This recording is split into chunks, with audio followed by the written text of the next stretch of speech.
Hi, good afternoon guys.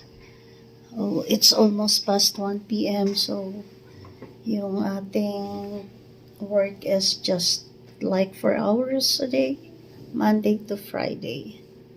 So, to keep me busy. So, today is medyo maganda yung panahon. So, I am here in my computer room. Ayan guys. So, tapos na yung aking work. I am starting from 9 a.m. until 1 p.m. So, yan. Kumusta kayo guys? And let's pray for our country, Philippines.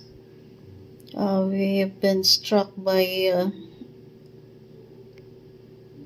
almost more than 2 weeks already with a strong earthquake from Luzon, Visayas. So, almost every day, different places in our country. So, let's pray to God and ask forgiveness for our sins, to guide and protect us always, and also to our family, and also give us always good health. I just kept myself busy every day. So I woke up very early as like 5:30 or 6 a.m. So I have to do some housekeeping inside the house.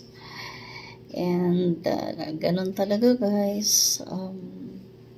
Being a mother, and at the same time we still have to be like, it's just like an exercise, so from household chores, cleaning everything from here, upstairs and downstairs, and also outside, and I can still manage to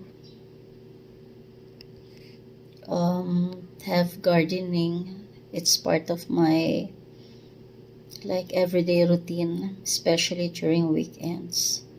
So yun lang guys, and kumusta kayo lahat, and please don't forget to like and subscribe to my Lilian's Reality channel and YouTube, and to my Facebook fan page, Lilian.